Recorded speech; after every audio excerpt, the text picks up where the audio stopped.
ఓం నమః శివాయ. ఓం నమో నారాయణాయ.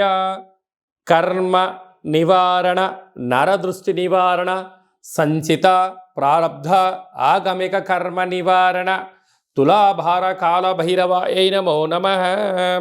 ఓం దిగంబరాయ విద్మహే గజవాహనాయ ధీమహి తన్నో కపాలకాల భైరవ ప్రచోదయాత్. ఓం ఇంద్రాణీ శక్తి దేవ్యై నమోస్తుతే. హరి ఓం. మా ఛానల్కి స్వాగతం. చూస్తున్న వీక్షకులకు, ప్రేక్షకులకు, ప్రియ కాళ భైరవ భగవద్బంధులకి స్వాగతం పలుకుతూ, మమ్మల్ని ఎంతగానో ఆదరిస్తూ ఉండబడినటువంటి ప్రియ సోదర సోదరీమణులకు అందరిపైనను, సనాతన ధర్మ సంరక్షకులకు, జ్యోతిష్య అభిమానులకు అందరికీ కూడా స్వాగతం పలుకుతూ, ఆదివారం అమావాస్య పుష్యమి నక్షత్ర సందర్భంగా అందరికీ నిండు నూరేళ్ల ఆయురారోగ్యాలను ప్రసాదించాలని శ్రీ కాళీ సమేత కాళభైరవ స్వామిని వేడుకుందాం. అందులో ఈసారి ఆదివారం అమావాస్య పుష్యమి నక్షత్ర సందర్భంగా రవి పుష్యార్క యోగం అందరికీ కలగాలని, అందరికీ మనతో రాబోయేటువంటి భవిష్యత్తులో ఉండబడినటువంటి 7 తరాల వారికి అద్భుత ధన రాజకీయ యోగ సకల ఐశ్వర్యం ఆనందాన్ని ఆ బుధాదిత్య రాజయోగ కారణము, రవిపుషార్క యోగ కారణము, ఆదివారం అమావాస్య కారణం చేత అందరికీ ప్రసాదించాలని కోరుకుందాం. 1/8/2024 నుండి 15/8/2024 వరకు పుట్టినటువంటి వారందరికీ కూడా ముందస్తుగా జన్మదిన శుభాకాంక్షలు. గతంలో వివాహం చేసుకున్న వారికి వివాహ వార్షికోత్సవ శుభాకాంక్షలు. ద్వాదశ రాశుల్లో గ్రహ గమనాన్ని ఒకసారి వీక్షింపచేద్దాం. వృషభ రాశిలో కుజుడు మరియు దేవగురు బృహస్పతి సంచార స్థితి, కర్కాటక రాశిలో రవి సంచార స్థితి, సింహరాశిలో బుధ శుక్ర సంచార స్థితి, కన్యరాశిలో కేతు భగవానుడు సంచార స్థితి, కుంభరాశిలో శని భగవానుడు వక్రగమన సంచార స్థితి, మీనరాశిలో రాహు సంచార స్థితితో ద్వాదశ రాశుల్లో గ్రహ గమనాలు ఈ విధంగా ఉన్నాయి. కన్యరాశి వారు ఆదివారం అమావాస్య పుష్యమి నక్షత్ర సందర్భంగా కాళ అమావాస్య రోజున, కాళాష్టమి రోజున ఎలాంటి విధులను పాటించాలి, 6వ స్థానంలో శని భగవానుడు వక్రగమనంలో ఉన్నప్పుడు ఎలాంటి దోషాలు ఉంటాయో ఈ వీడియోలో సవివరంగా సంపూర్ణంగా తెలుసుకుందాం. కన్యరాశిలో ఏ నక్షత్రాలు వస్తాయనగా ఉత్తరా నక్షత్రంలోని 2, 3, 4 పాదాలు, హస్తా నక్షత్రంలోని 4 పాదాలు, చిత్తా నక్షత్రంలోని 1, 2 పాదములు కలిపితే కన్యరాశి. చాలామందికి పుట్టినటువంటి కాల సమయంలో డేటా బర్త్లో లేనటువంటి కారణం వలన పేరు యొక్క మొదటి అక్షరాన్ని అనుసరిస్తూ రాశిని తెలుసుకునే ప్రయత్నం చేద్దాం. టో, పా, పీ, పు, ష, అణ, ఠ, పే, పో అక్షరాల వారందరూ కూడా కన్యరాశి జాతకులే. కన్యరాశి యొక్క అధిపతి బుధ భగవానుడు. వీరికి రాశిలోనే కేతు సంచార స్థితి ఉండడం, 6వ స్థానంలో శని భగవానుడు కుంభరాశిలో వక్రగమన ప్రయాణం అవ్వడం వలన విశేషంగా రుణ సమస్యలు, రోగ సమస్యలు, శత్రు సమస్యలు పొంచి ఉండినను నూతనంగా వివాహమైన దంపతులకు పుత్ర పుత్రిక సంతాన యోగము, తల్లిదండ్రుల నుంచి ఆస్తులు చరాస్తులు, మీరు ఎదుగుదలకు మీ తల్లిదండ్రుల నుంచి, బంధువుల నుండి, మిత్రుల నుంచి అనేక రకాలమైనటువంటి ధన సంపద మీ సొంతం కాబోతుందని చెప్పి గమనించాలి. ప్రేమికుల మధ్య చాలా సయుద్ధ అవసరం. అన్నదమ్ములతో, అక్కా చెల్లెలతో వీలైనంత వరకు సత్ప్రవర్తన కలిగి ఉండడం యోగదాయకం అని చెప్పి గమనించగలగాలి. అలాగనే భాగ్యస్థానంలో కుజగురు సంచార స్థితి ఉండడం వలన వీలైనంత వరకు భార్యతో కానీ, భర్తతో కానీ పార్ట్నర్షిప్ వ్యవహార కార్యక్రమాలు చేసే వారందరితో కూడా ఎంతో సమన్వయం అవసరం. ఎదుటి వ్యక్తులు ఏదైనా చెప్తూ ఉంటే వినే ప్రయత్నం చేయండి, తెలుసుకునే ప్రయత్నం చేయండి. తొందరపాటు నిర్ణయాలకు ఇది సరైన సమయం కాదు అని చెప్పి మీరు గమనించగలగాలి. కనుక పార్ట్నర్షిప్తో కానీ, బంధువులతో కానీ, సమాజంలో కానీ సమావేశాల ఎందుకు కూడా దూకుడుతనము మంచిది కాదు. తొందరపాటు నిర్ణయం సమయం. భగవంతుడు మీకు ఏది ఇవ్వాలో అది ఇవ్వడం జరుగుతుంది. కనుక లేని దాని గురించి ఆలోచించే దానికన్నా ఉండబడిన దానితో మీరు తృప్తి చెందగలిగితే కన్యరాశి వారికి ఇంతకు మించి అదృష్టం లేదు అని చెప్పి గమనించాలి. కనుక తెల్ల జిల్లేడు వృక్షం దగ్గర దీపం పెట్టడం, తెల్ల జిల్లేడు యొక్క వృక్షాన్ని వేరు తెచ్చి సింధూరాన్ని పూసి పూజా మందిరంలో ఉంచుకొని తాంత్రిక శ్రీ లక్ష్మీ వరసిద్ధి మహాగణపతి స్వామి యొక్క పూజను చేసుకోవడం, కాళభైరవ స్వామి యొక్క పూజలో పాల్గొనడం వలన కష్టాలన్నీ తొలగిపోయి ఐశ్వర్యం ఆనందం మీ సొంతం అవుతుందని చెప్పి గమనించాలి. స్వయం వృత్తులు, సేవా రంగాలు, వ్యాపారాలు, హోటల్ వ్యాపారాలు, కర్రీ బిజినెస్లు, అలాగనే రియల్ ఎస్టేట్ రంగాలు, గృహ భవన నిర్మాణ కార్యక్రమాలు చేసేటువంటి వారు, అనేకమైన మార్కెటింగ్ రంగంలో ఉండబడిన వారందరికీ చాలా మంచి కాలము అని చెప్పి గమనించాలి.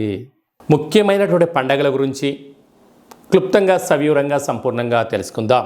4వ తారీఖు 8వ నెల 2024 సంవత్సరంలో ఆషాఢమాస బహుళపక్ష ఆదివారము అమావాస్య పుష్యమీ నక్షత్ర సందర్భంగా చాలా మహోన్నతమైన పర్వకాలం అని చెప్పి గమనించాలి. ఆదివారం అమావాస్య వస్తేనే అందరికీ పెద్ద పండగ. అందులో పుష్యమీ నక్షత్రంతో కూడుకున్నటువంటి అమావాస్య కావడం వలన మనకు బహిర్ ప్రాంతాలలో వ్యవసాయ క్షేత్రాల్లో తెల్ల జిల్లేడు వృక్ష ఉండడం జరుగుతూ ఉంటుంది. ఏపుగా పెరిగినటువంటి వృక్ష దేవత కింద శ్వేతార్క వరసిద్ధి మహాగణపతి స్వామివారు వృక్ష రూపంలో ఉండడం జరుగుతుంటుంది. ఆ గణపతి స్వామివారిని తెచ్చుకొని గృహంలో ఉంచుకున్నట్లయితే మనకు భావి తరాలకు 7 తరాల వారికి అద్భుతమైన ఆనందయోగం, అమృత యోగం, ధనయోగం, రాజకీయ యోగం కలుగుతుందని చెప్పి గమనించాలి.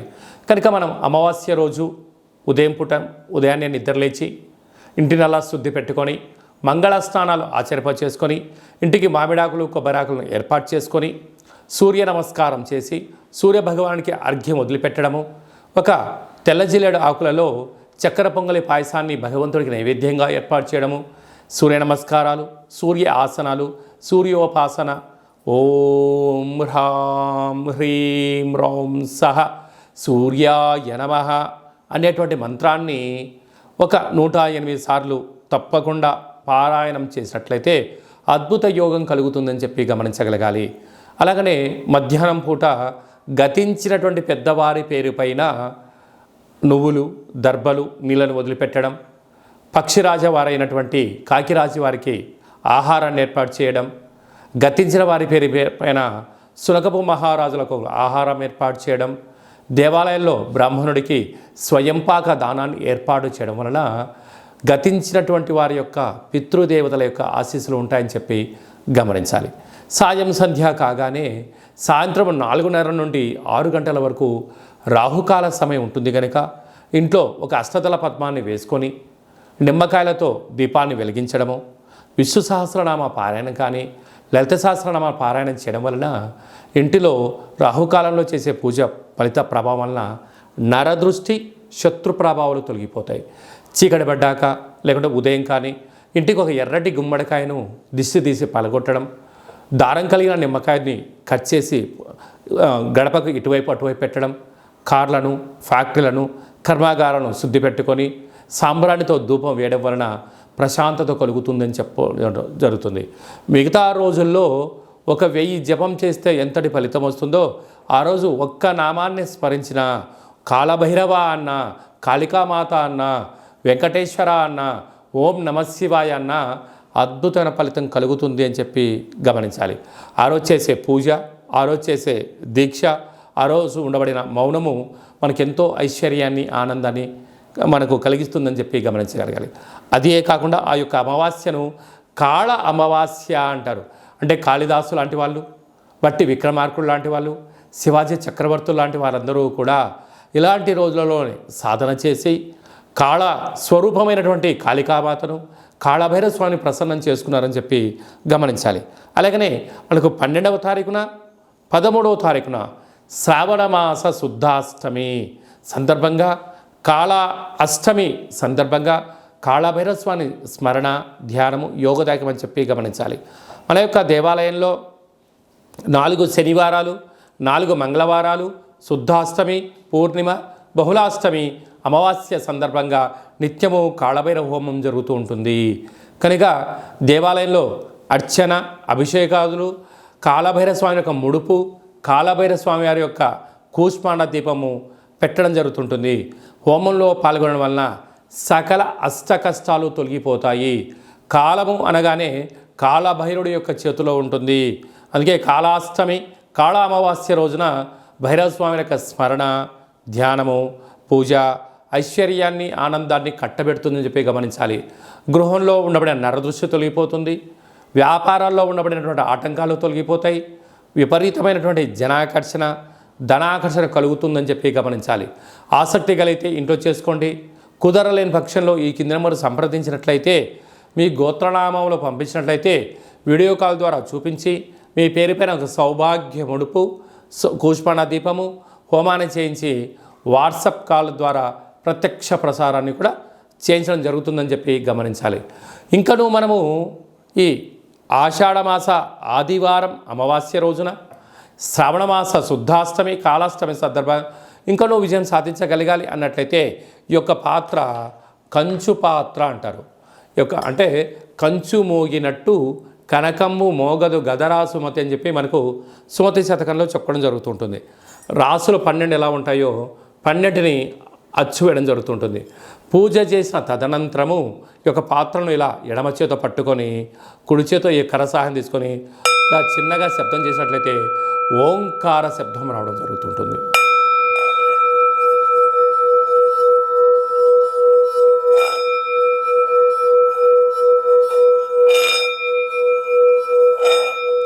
ఈ ఒక ఓంకార శబ్దం ధ్వని వలన మానవుని యొక్క శరీరంలో చక్రాలు వికసింపచేయడం, ఇంట్లో ఉండబడినటువంటి దరిద్ర దేవత బయటికి వెళ్ళడం, గ్రామంలో సంచరించేటువంటి మహాలక్ష్మి దేవత గళ్ళు గళ్ళు అంటూ మన ఇంటికి రావడం, మన ఇంట్లో అమ్మవారు కూర్చోవడం వలన సకల ఐశ్వర్యానికి, సకల ఆనందానికి అపార కుబేర సంపన్నులు అవుతారని చెప్పి గమనించాలి. ఈ యొక్క కాళభైరవ స్వామి అక్షయ పాత్ర మరియు మీకు ఒక కాళభైరవ స్వామి ఒక పిరమిడు, డాలరు, కంకణము, కాళభైరవ హోమం చేయించడం జరుగుతుంది. మీకు వాట్సాప్ కాల్ ద్వారా ప్రత్యక్ష ప్రసారాన్ని కూడా చూపించడం జరుగుతుంది. ఆసక్తి గలవారు ఈ కింది నెంబర్ సంప్రదించి ఆ అక్షయ పాత్రను ఇంట్లో ఉంచుకోవడం వలన అద్భుతమైన ఆనందం, ఆరోగ్యం మీ సొంతమవుతుందని చెప్పి గమనించాలి. అలాగనే మీ వ్యక్తిగత జాతకం తెలుసుకోవాలనుకుంటున్నారా? మీ పుట్టినటువంటి కాల సమయంలో మీకు తల్లిదండ్రులు పెట్టినటువంటి పేరు, డేటు, నెల, సంవత్సరం, సమయం వ్రాసి పంపించినట్లయితే 100 సంవత్సరాల జాతకాన్ని వ్రాసి సవివరంగా పంపించడం జరుగుతుంది. మీరు పుట్టినప్పుడు గ్రహ గమనాలు ఎలా ఉన్నాయి, ప్రస్తుతం ఎలా ఉంటున్నాయి, రాబోయే కాలంలో ఎలా ఉండబోతున్నాయో సవివరంగా సంపూర్ణంగా తెలియజేయడం జరుగుతుంటుంది. అలాగనే చాలామందికి పుట్టినటువంటి కాల సమయంలో డేటా బర్త్లు లేనటువంటి వారందరికీ మీ పేరు యొక్క మొదటి అక్షరాన్ని అనుసరిస్తూ రాసి తెలియచేస్తూ ప్రస్తుత కాలమాన ప్రకారంగా గ్రహ గమనాలు ఎలా ఉన్నాయి, భవిష్యత్తులో ఎలా ఉండబోతున్నాయో అనేటువంటి విషయాన్ని తెలియచేస్తూ రమణ శాస్త్రం ద్వారా అనగా గవ్వల ద్వారా భూత, భవిష్యత్, వర్తమానాన్ని తెలియజేయడం జరుగుతుంది గవ్వల ద్వారా. కనుక డేటా బర్త్లు లేనటువంటి వారికి గవ్వల ద్వారా జ్యోతిష్యాన్ని చెప్పడం జరుగుతుంది. కనుక మన వ్యక్తిగత జాతకాన్ని తెలుసుకుందాం, గ్రహాలలో ఉండబడిన దోషాలను తెలుసుకుందాం, తినేటువంటి ఆహారాల్లో, వేసుకునే వస్త్రాల్లో, చేసే పనుల్లో స్వల్పమైన మార్పులు చేసుకుందాం. అద్భుతమైన, ఆనందకరమైన, ఆరోగ్యకరమైన, కుబేర సంపన్నమైన జీవితానికి స్వాగతం పలుకుతాం. కనుక ఆసక్తి గలవారు ఈ కింద సంప్రదించి అపాయింట్మెంట్ తీసుకొని సంప్రదించగలరు. అలాగనే మీ అబ్బాయి కానీ అమ్మాయికి కానీ ఎంత ప్రయత్నం చేసినా వివాహం అవ్వడం లేదా? ఎందుకు వివాహం అవ్వడం లేదు? జాతకంలో ఎలాంటి దోషాలు ఉన్నాయి? వివాహం ఎప్పుడవుతుంది?